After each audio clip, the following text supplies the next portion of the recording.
साथियों, यह संविधान all India people front committee की बैठक में पूर्व में पारित हो चुका है और अब आपके अनुमोदन के लिए इस अधिवेशन में प्रस्तुत है। यदि आप इसके अनुमोदन से सहमत है तो कृपया हाथ उठाकर अपनी सहमति जो व्यक्त करें। दो हाथ। धन्यवाद धन्यवाद। सर्वसम्मति से ये संविधान का प्रारूप जो है वो अनुमोदित हुआ है। आप सबका बहुत बहुत शुक्रिया। जी नेक्स्ट क्या हुआ?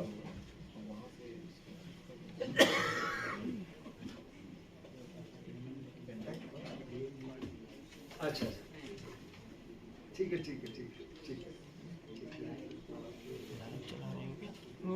चलो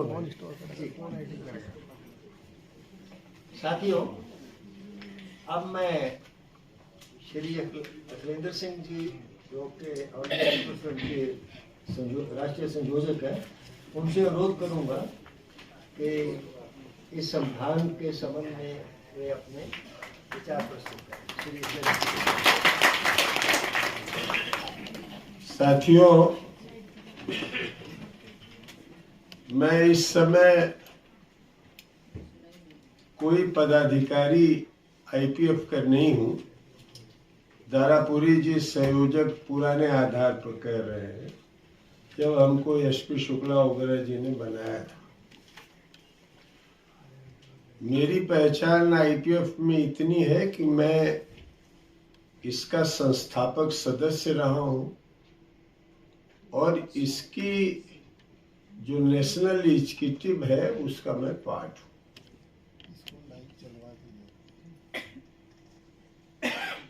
अभी हम संविधान के इतर भी जितनी बातें हैं उसको संक्षेप में आपके सामने मैं रखना चाहता हूं। कल मैंने देखा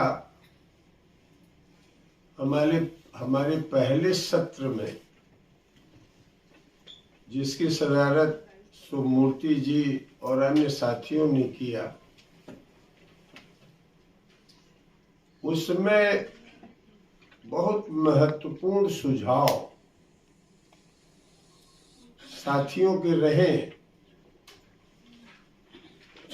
प्रशांत भूषण भी एआई की बात करते हुए एक इक्विटेबल सोसाइटी के निर्माण में एआई की भूमिका हो सकती है, इसको उन्होंने भी स्वीकार किया। हमारे बीच में अजित झा जी जो स्वराज इंडिया के राष्ट्रीय उपाध्यक्ष हैं, उनके प्रेसिडियम के मेंबर हैं, उन्होंने भी कैसे 20वीं सेंचुरी के जितनी आइडियोलॉजीज हैं, 20वीं सदी की जितनी विचारधाराएं हैं, उनके विभिन्न प्रयोगों के बारे में उन्होंने बताया और उन प्रयोगों के अंदर की जो सीमाएं थीं उसको भी उन्होंने उजागर किया। वो भी इस संदर्भ में पुराने से सीखते हुए नया क्या प्रयोग किया जा सकता है, इसकी तरफ उन्होंने इशारा किया।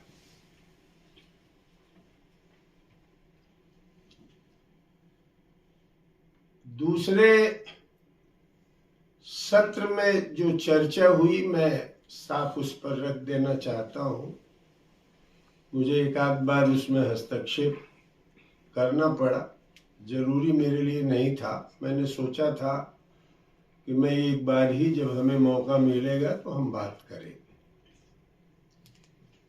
हमारे बीच में आप जानते हैं उड़ीसा से अक्षय जी आए हैं और इन्होंने भी अरुण कुमार जी ने जो पूरा प्रस्ताव रखा था पॉइंट वाइज, उसको ध्यान में रखते हुए उन्होंने ये बात करी कि एक राष्ट्रीय अभियान चलाने के लिए हम लोगों को एक राष्ट्रीय स्तर पर एक मोर्चा भी बनाना चाहिए। तो यह मैं समझता हूं कि इस सम्मेलन में भी इसकी एक दिशा है और सम्मेलन ने इसको स्वीकार भी कर लिया।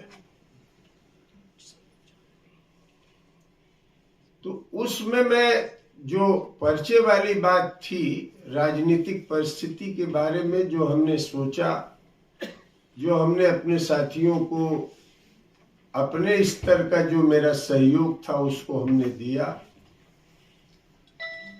उस पर मैं रमन जी की अभी जो टिप्पणी थी या अभी अबरौल की जो टिप्पणी थी वह हमारी नोटिस में है और वो एक महत्वपूर्ण इन लोगों के सुझाव है। राष्ट्रीय राजनीतिक परिस्थिति के बारे में मैं, साथी विजय प्रताप जी भी मौजूद है, उनको भी मैं चाहता था दो शब्द बोलते, लेकिन अब वो मंचों पर, इस तरह के मंचों पर आने से बचते हैं मेरे ख्याल से। तो लेकिन एक पुराने, मैं कह सकता हूं कि सैद्धांतिकी में उनकी समझ, राजनीतिक सैद्धांतिकी में उनकी समझ अच्छी है, उनसे बहुत कुछ भी हम लोग ले सकते हैं, सीख सकते हैं।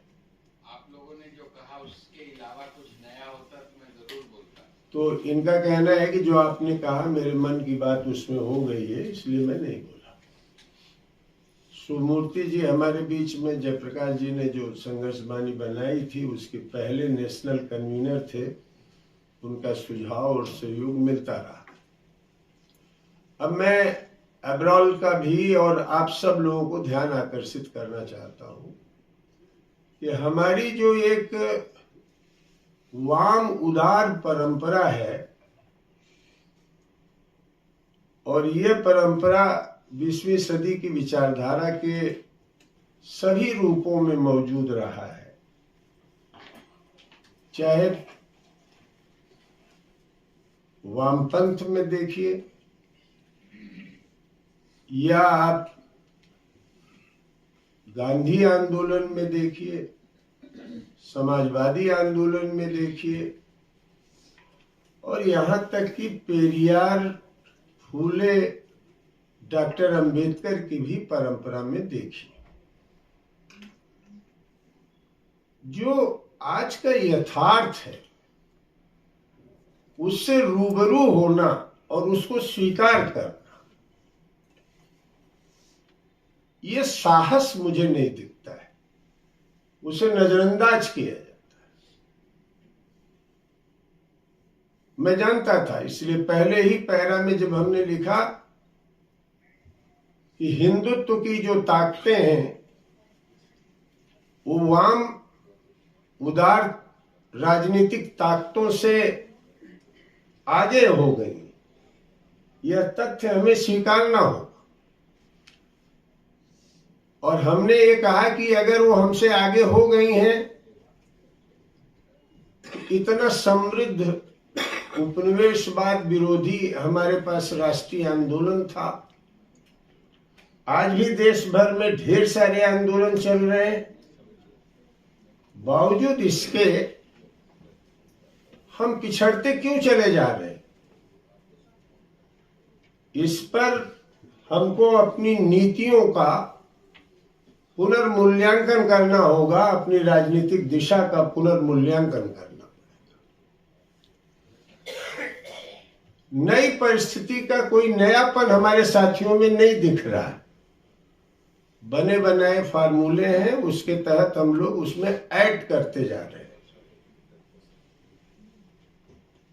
जैसे मैं ये मानता हूं,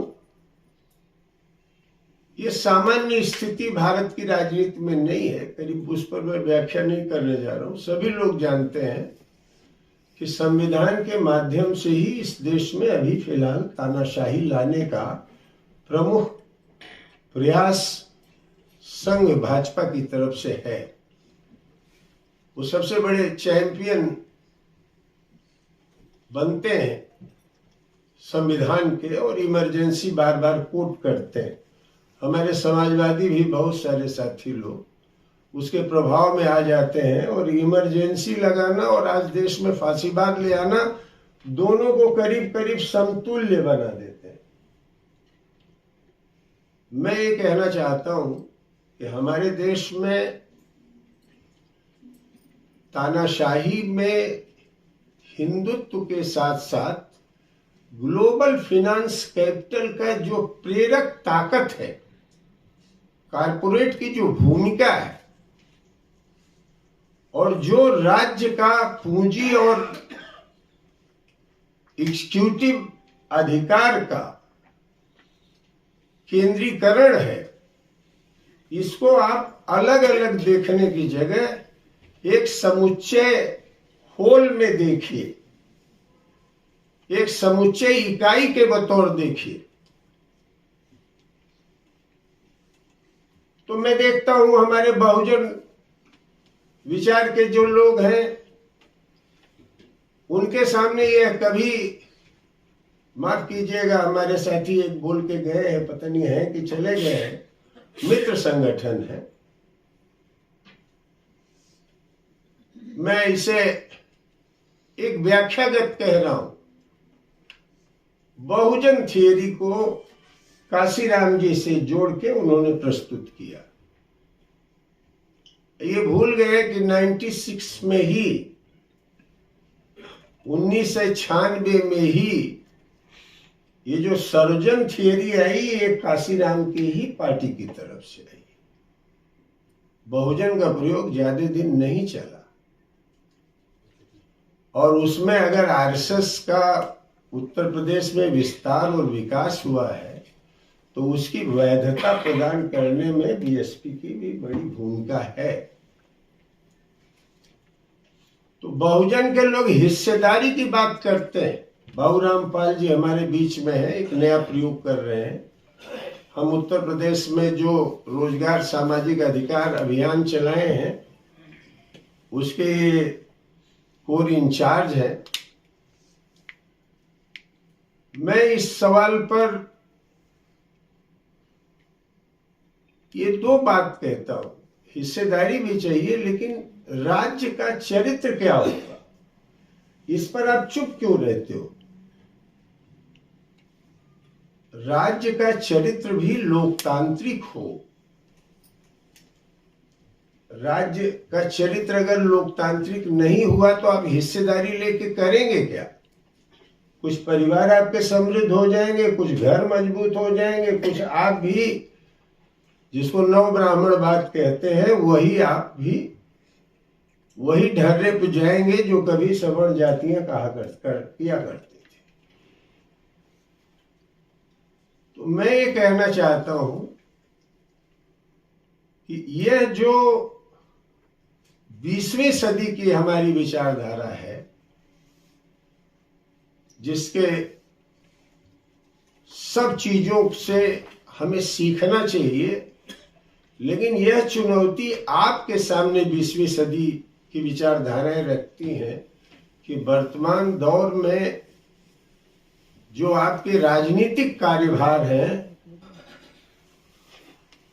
जिसको आप वैज्ञानिक नजरिया कह सकते हैं या मार्क्सवादी दृष्टि से कह सकते हैं, मेथोडोलॉजी के लिए आपको अपना कंस्ट्रक्ट खुद करना है।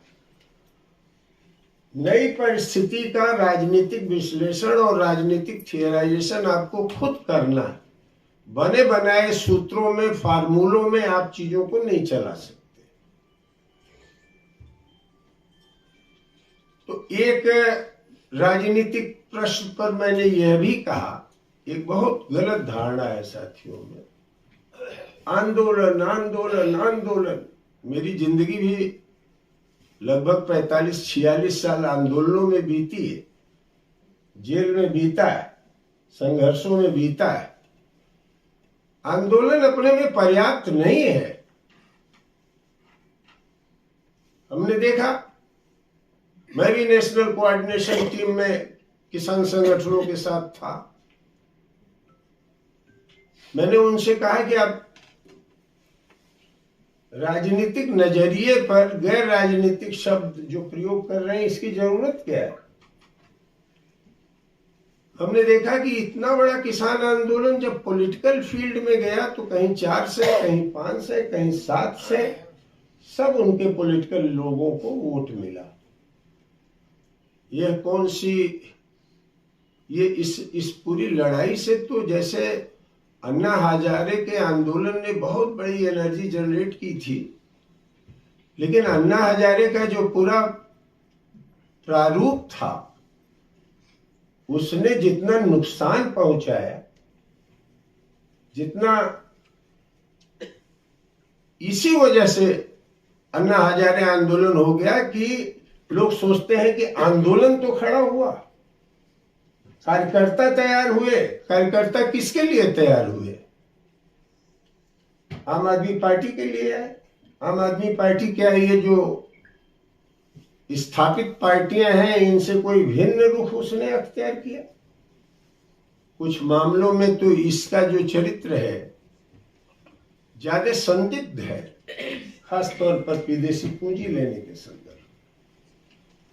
तो मैं ये कह रहा हूं कि आंदोलन सही की दृष्टि साफ होनी चाहिए कि वह एक नई ऑटोनमस राजनीति भी वह आंदोलन खड़ा कर रहा है कि नहीं खड़ा कर रहा है।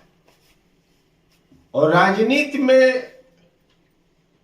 45 साल में हमने सुना है, समझा है कि हमको 24/7 इन दलों के साथ पॉलिटिकल कंपटीशन में आना पड़ेगा, तभी हम बीजेपी और आरएसएस के प्रारूप को तोड़ सके।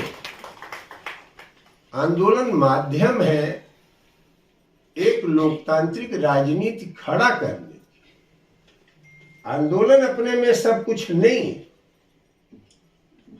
अदरवाइज आंदोलन में जिस तरह से किसान संघर्ष को आपने देखा, जिस तरह से इतने बड़े भारी ट्रेड यूनियन मूवमेंट को आपने देखा, लेकिन उसका पॉलिटिकल कंटेंट, समाज को प्रभावित करने वाला कंटेंट उतना प्रभावशाली नहीं रहा है। यह प्रभावशाली की श्रेणी में भी माना जाए कि न माना जाए राजनीतिक ढंग से, इस पर विचार हो सकता है। तो एक तो इस संदर्भ में मेरा कहना है, हम जितने भी प्रयोग हुए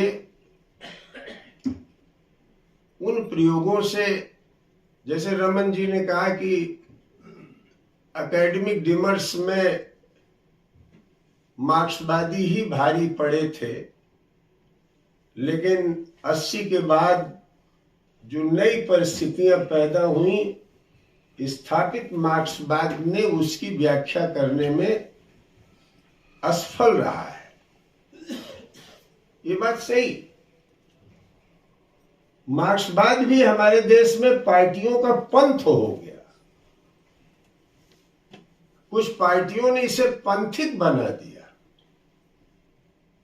हिस्ट्री के बारे में, सोसाइटी के बारे में, नई परिस्थिति के बारे में कुछ बने बने फार्मूले हैं, उन फार्मूलों से उसको वो व्याख्या करते। मैं समझता हूं कि मार्क्सवाद को डायनेमिक होना होगा, और मार्क्सवाद की ही दुनिया में देखिएगा बहुत सारी धाराएं हैं जिन्होंने इस जड़ता मूलक समाज के मार्क्सवादी व्याख्या की चुनौती मार्क्सवाद के अंदर से दी है। लेकिन हमारी एक जिस स्कूलिंग हुई थी, जहां स्कूलिंग हुई वहां अगर हमने देखा, वो स्कूलिंग एक खास पर्टिकुलर स्कूल का हुआ जो आज भी कम्युनिस्ट पार्टियों के बैनर में गर्व के साथ लिखा जाता है, मार्क्स, लेनिन, स्टालिन, और कुछ लोग माओ को रखते हैं, कुछ लोग नहीं रखते। और विचारधारा में भी लिखते हैं कि मार्क्सवाद, लेनिनवाद, माओ विचारधारा। कुछ लोग विचारधारा कहते हैं, कोई माओवाद कहता है कि जो पीपुल्स वार का पूरा पतन हुआ है आंध्र प्रदेश में, छत्तीसगढ़ में, तेलंगाना में, गढ़चौली में, ये उसी माओवाद बदली हुई परिस्थितियों में भी लिबरेटेड जोन की अवधारणा पर लोग खड़े थे। तो मैं ये कह रहा हूं कि थोड़ा नए सिरे से आपको सोचना।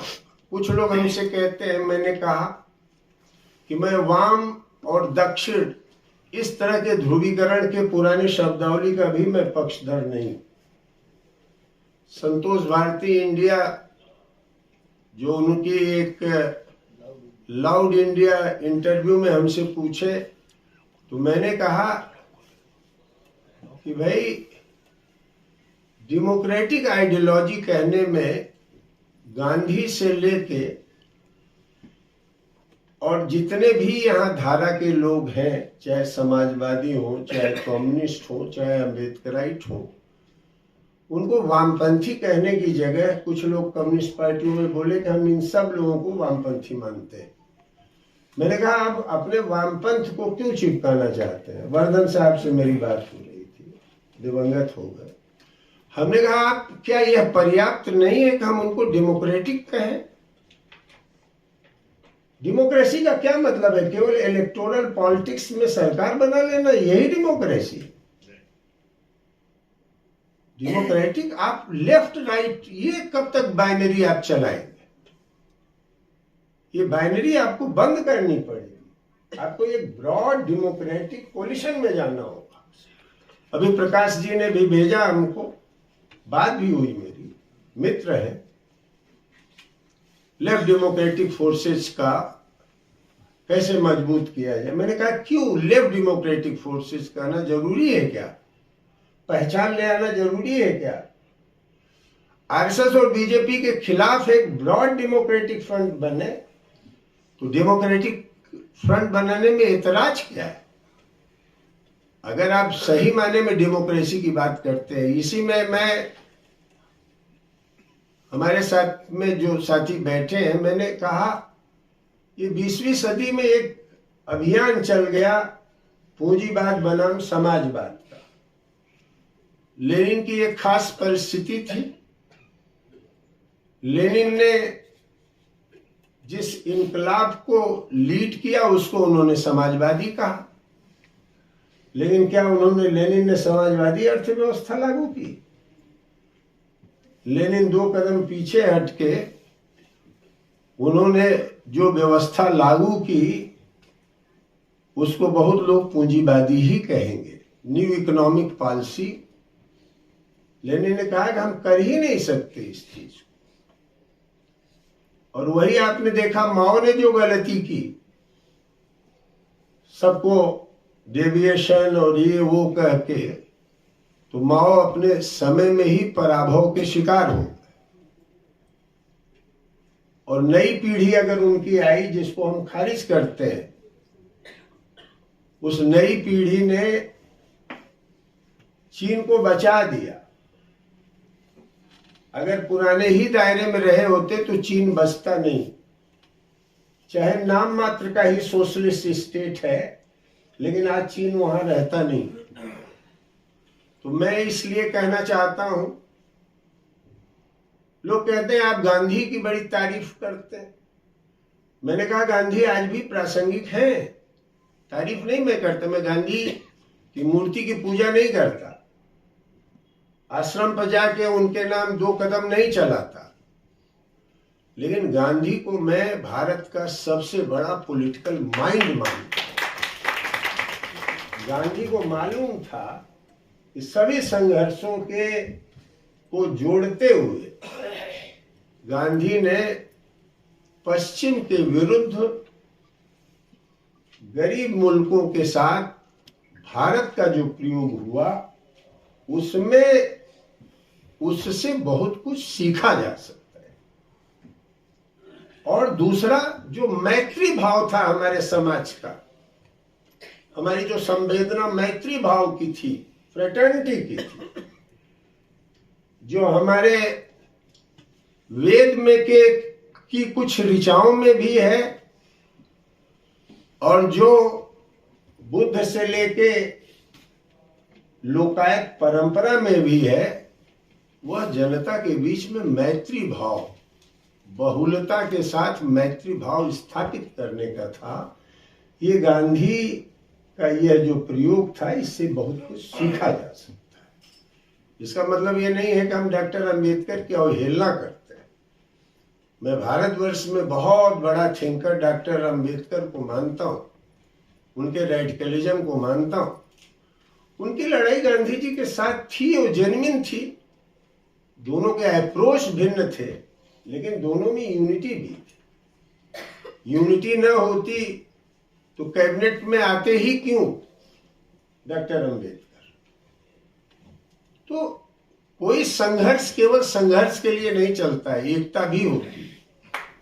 तो मैं ये कह रहा हूं कि अभी की तारीख में हमने मोटे तौर पर जो एक मोर्चे के लिए मान्य हो सके, उसी बात को हमने कल आज के प्रयोगों में रखा है। जैसे एसपी शुक्ला जी जो इस आईपीएफ के पॉलिटिकल थियरी को डेवलप करने में भूमिका निभाई, उनसे बात हो रही थी। मैंने उनसे कहा कि साउथ साउथ के माध्यम से हम अंतर्राष्ट्रीय परिस्थिति पर विचार करना चाहते हैं। तो उन्होंने जया का नाम लिया, विनीत का नाम लिया,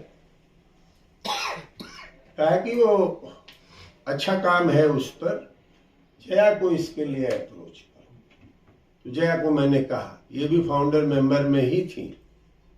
हम जब अनशन पर बैठे थे 10 दिन के लिए, तो जया जी उस समय, जिसमें जस्टिस सच्चर से लेके वर्धन प्रकाश सब लोग आते थे, तो जया जी ने उस समय भी बड़ी भूमिका निभाई थी।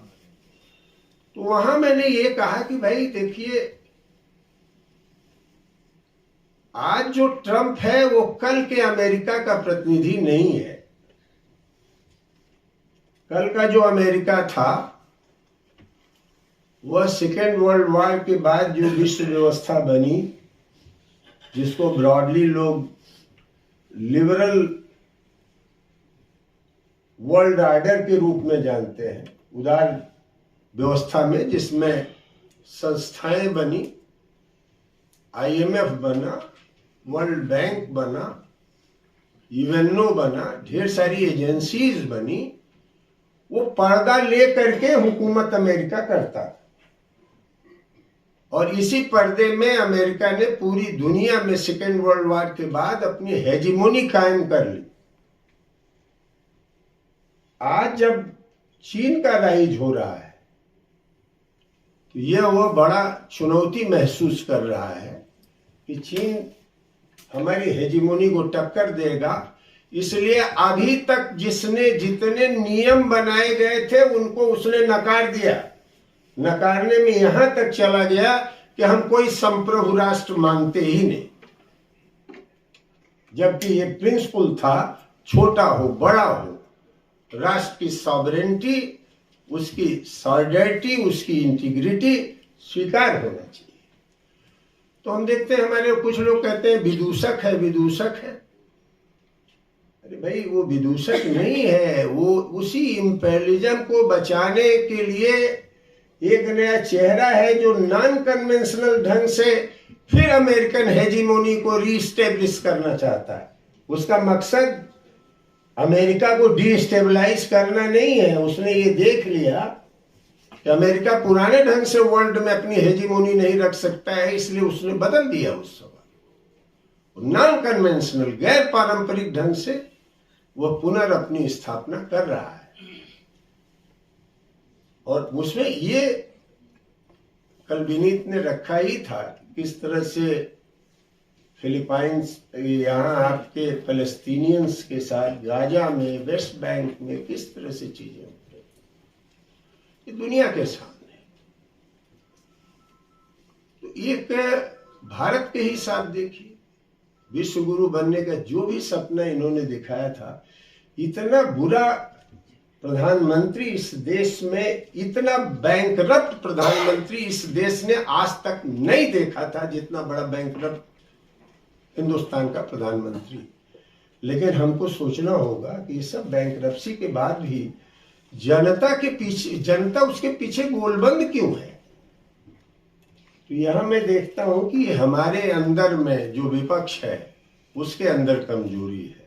हमने सही ढंग से शिनाख्त करके राजनीति को आगे बढ़ाने के लिए जन आंदोलन नहीं किया। सत्येंद्र जी इस बात से कल क्षुब्ध थे, प्रशांत जी और अजित झा की बात सुन के। मैंने कहा, उनका कहना है कि चीन का जो मॉडल है उस मॉडल को दुनिया को सीखना चाहिए। हमने कहा देखिए, चीन मेरी नजर में जहां तक ग्लोबल ऑर्डर की बात है, जो यूनिपोलर ग्लोबल ऑर्डर है उसके खिलाफ जो मल्टीपोलर ऑर्डर के लिए चीन लड़ रहा है, या साउथ साउथ देशों को गोलबंद कर रहा है, लेकिन उसकी मैं भूमिका बहुत बड़ी भूमिका मानता हूं। लेकिन ब्रिक्स बनाना ही पर्याप्त नहीं है, क्योंकि ब्रिक्स भी ग्लोबल फाइनेंस कैपिटल से डीलिंक करने के सवाल पर आज तक उसमें बहुत सारी ऐसी फोर्सेज हैं जो ग्लोबल फाइनेंस कैपिटल से डीलिंक नहीं कर रही। तो ब्रिक्स एक अच्छा कदम है, लेकिन यह अपने में पर्याप्त नहीं है। अंतिम लक्ष्य वही है कि फाइनेंस कैपिटल के साथ हम कैसे स्वतंत्र हो, अपनी पूंजी कैसे बनाएं, अपनी तकनीक कैसे बनाएं, अपना बाजार कैसे बनाएं, यह हमारे सामने बहुत बड़ी चुनौती है। और जहां तक बात है अंतर्राष्ट्रीय स्तर पर मल्टीपोलैरिटी की, मैं चीन को मानता हूं, लेकिन चीन के अंदर की जो व्यवस्था है उसका मैं समर्थक नहीं। चाहे वो भले कहें कि हमारे यहां ये नया एक्सपेरिमेंट डेमोक्रेसी का है, एक सर्वसत्तावादी राज्य से विकास की जो अवधारणा है, हो सकता है वो देश विकसित हो जाए, लेकिन आजादी की कीमत पर नहीं होना चाहिए। ये हमारे देश की परंपरा रही है, इस परंपरा से हम सीखते हैं। इसी सवाल पर आचार्य नरेंद्र देव से लेकर सब लोगों का मतभेद भी था।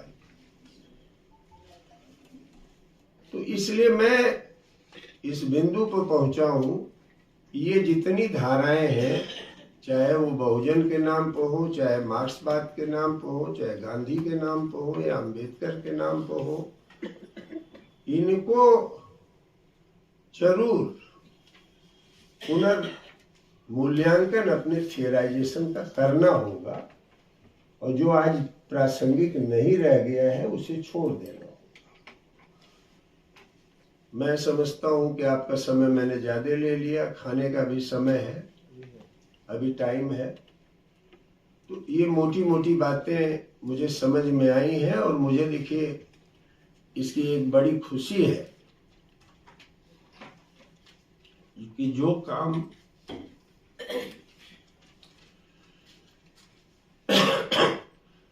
बहुत लोग लगे रहने के बाद भी नहीं कर पाए, भारत की जरूरत के हिसाब से